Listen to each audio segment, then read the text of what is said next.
Chapter 1. "Excuse me, but aren't you supposed to be naked?" Beauregard Cates pushed up his Stetson and squinted at the middle-aged woman who stood in the pool of light from the street lamp. She wore one of those touristy t-shirts that vendors hawked on every corner and a bright orange visor that would work real well on an elk hunt. She did seem to be hunting for something.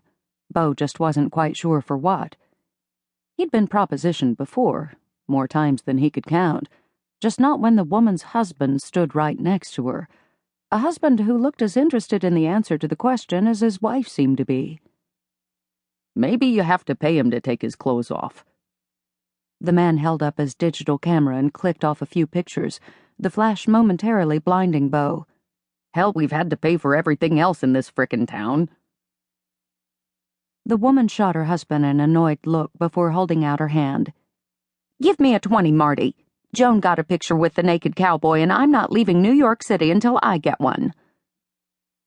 It looked as if Marty might argue, but then he stuffed the camera into the bag hooked over his shoulder and pulled his wallet from the back pocket of his high-waisted khaki shorts. "I swear, Lori," he grumbled, "you'd buy a dog turd if that crazy neighbor of ours brought one back from vacation." Not denying it, his wife snatched the 20 out of his hand and waved it at Beau. "And could you hurry? We want to get to the Empire State Building before it closes." Beau had done a lot of crazy things in his life and regretted very few, but somehow he couldn't bring himself to stand in his underwear in the middle of Central Park while a tourist snapped pictures that would no doubt end up on Facebook. And after the incident in New Zealand, Beau's mama had threatened to yank a knot in his tail if he ever ended up naked on the internet again. But before he could decline the offer, the woman that he had been following came out of the bathroom. Except she didn't look like the same woman who'd gone in.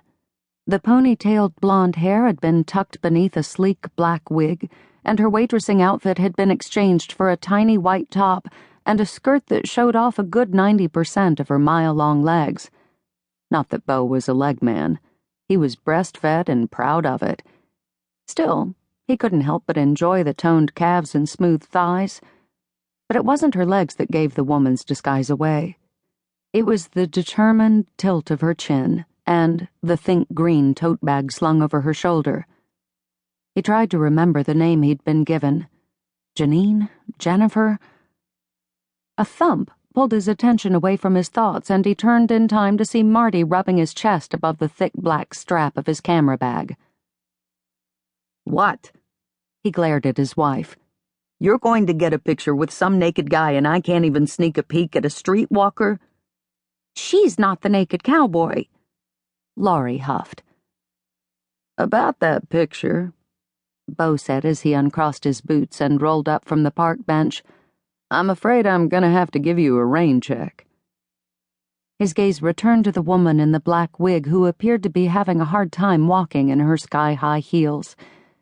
As she headed down the path toward Central Park South, she wobbled more than Beau's 1-year-old nephew Bobby.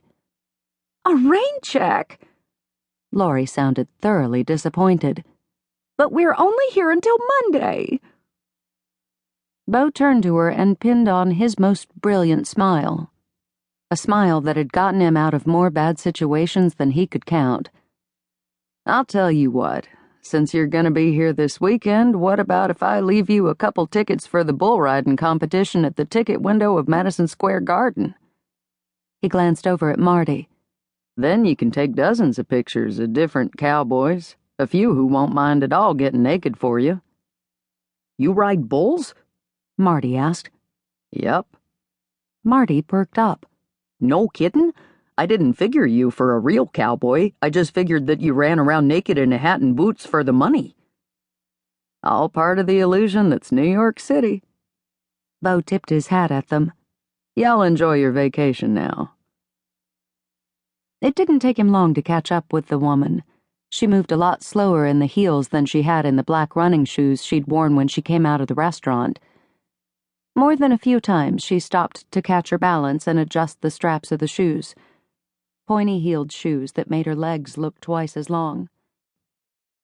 As he slowed his pace to keep a few yards behind her, Beau had to admit he was a little